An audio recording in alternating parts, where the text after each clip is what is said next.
پیدا ہوئے، جہاں حسین کا بچپن گزرا، جہاں حسین پہ جوانی آئی، تاجدار کربلا نواسہ مصطفیٰ امام حسین نے مدینہ چھوڑا، فقط اس لیے چھوڑا، حسین جنگ نہیں چاہتے تھے، حسین لڑائی نہیں چاہتے تھے، حسین جنگ کرنے نہیں نکلے تھے، حسین اس لیے نکلے تھے میں کسی اور گوشے میں دنیا کے چلا جاؤں گا، کسی اور خطے میں چلا جاؤں گا، جنگ کے حالات نہیں بنیں گے۔ حسین مکہ گئے کہ مکہ دارالامن ہے، میں مکہ پہنچ جاؤں گا، مکے کے اندر لڑائی کے حالات نہیں بنیں گے۔ حسین جنگ سے پیچھے ہٹ رہے ہیں، لیکن میرے عزیزوں جو اللہ تعالیٰ نے فیصلہ کر دیا ہے، اللہ کے محبوب نے جو بشارت دے دی کہ حسین کو کربلا میں شہید کر دیا جائے گا، حسین کو میری امت شہید کر دے گی، اے لوگوں حالات بنتے چلے گئے۔ میرے تاجدار کربلا نواسہ مصطفیٰ آپ نے مدینہ چھوڑا، مکہ پہنچ گئے، لیکن کوفہ والوں نے برابر خط بھیجے،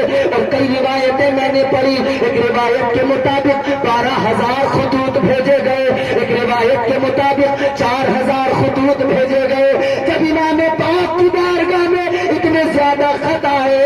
تو مولا حسین نے پھر یہ سوچا کہ اگر نہیں گیا تو گرفت ہوگی، پھر اللہ سوال کرے گا کہ میرے بندے امام برحق کی تلاش میں تھے، تمہیں بلا رہے تھے لیکن تم نہیں گئے۔ حسین نے فیصلہ کر لیا مکہ بھی چھوڑوں گا، میں کوفہ چلا جاؤں گا، لیکن کوفہ جانے سے پہلے حالات کا جائزہ لینے کے لیے میرے مولا امام حسین نے اپنے بھائی مسلم بن عقیل کو بھیج دیا۔ ادھر مسلم بن عقیل پہنچے، کوفے والوں نے کچھ دن کے بعد مدت عہدی کر دی، کوفے والوں نے غداری کر دی۔ اے لوگوں سنو، میرے تاجدار کربلا حضرت امام حسین نے بالآخر مدینہ چھوڑا تھا، مکہ بھی چھوڑ دیا، آپ جا رہے ہیں کوفہ۔ اے لوگوں حسین کربلا نہیں جا رہے تھے، اگر کوئی کہے حسین کربلا میں جنگ کرنے گئے تو اس کو بتا دینا، جنگ کرنے جاتے تو مدینے سے لشکر لے کے آتے، جنگ کرنے جاتے تو مکے سے فوج لے کے آتے۔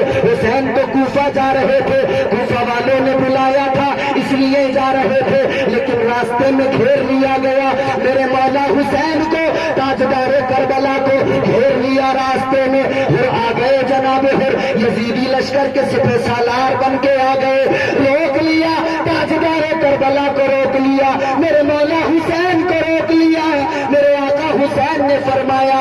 اے حر سن لو، ہم جنگ کرنے نہیں آئے ہیں، ہم لڑائی کا آغاز نہیں کریں گے، ہم لڑائی سے بچتے ہیں، مگر سنو سنو، اگر یہ لشکر لے کر تم سمجھتے ہو حسین ڈر جائے گا، بیعت کر لے گا، اور میرے امام نے تو عمر صاحب سے بھی کہہ دیا تھا اے عمر صاحب یہ جو تو فوج لے کے آیا ہے 22,000 کا لشکر لے کے آیا ہے، یاد رکھ لے میں علی کا شہزادہ جنگ کرنے تو نہیں آیا،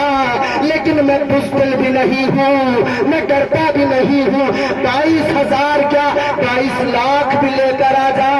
تب بھی حسین علی کا شہزادہ ہے، للکار کے کہے گا یزید کی بیعت قبول نہیں ہے۔ سبحان اللہ، نعرے تکبیر، نعرے رسالت، نعرے حیدری، مسلک اعلیٰ حضرت۔ بات آپ کو سمجھ میں آ رہی ہے؟ حسین جنگ نہیں چاہتے تھے، مگر حسین نے کہا اگر تو فوج دکھا کے ڈرانا چاہتا ہے، تو چاہتا ہے ڈرا کے بیعت کر لوں گا، ڈر جاؤں گا۔ حسین نے کہا میں نے قرآن پڑھا ہے جو میرے نانا پہ نازل ہوا ہے۔ سبحان اللہ، سبحان اللہ، بہت اچھا۔ حسین نے اعلان کر دیا سنو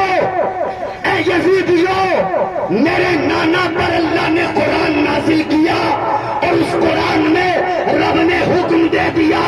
اگر جنگ مسلط ہو جائے تو پھر ڈرنا نہیں، حق سے منہ نہیں موڑنا، پھر گھبرانا نہیں، پھر پیچھے قدم نہیں ہٹانا، پھر بزدلی نہ دکھانا، پھر ثابت قدم رہنا، اللہ کا ذکر کرتے رہنا، اللہ کو یاد کرتے رہنا۔ اللہ کا قرآن کہتا ہے پھر تمہیں کامیابی اللہ عطا فرمائے گا، کامیابی کا سر پہ سہرا پروردگار تمہارے سجا دے گا۔ اے لوگوں کامیابی اس وقت ملتی ہے جب مسلمان بہادری کا مظاہرہ کرتا ہے، کامیابی اس وقت ملتی ہے جب مسلمان بزدلی کو ختم کر دیتا ہے۔ مگر ہائے مسلمان، نہ قرآن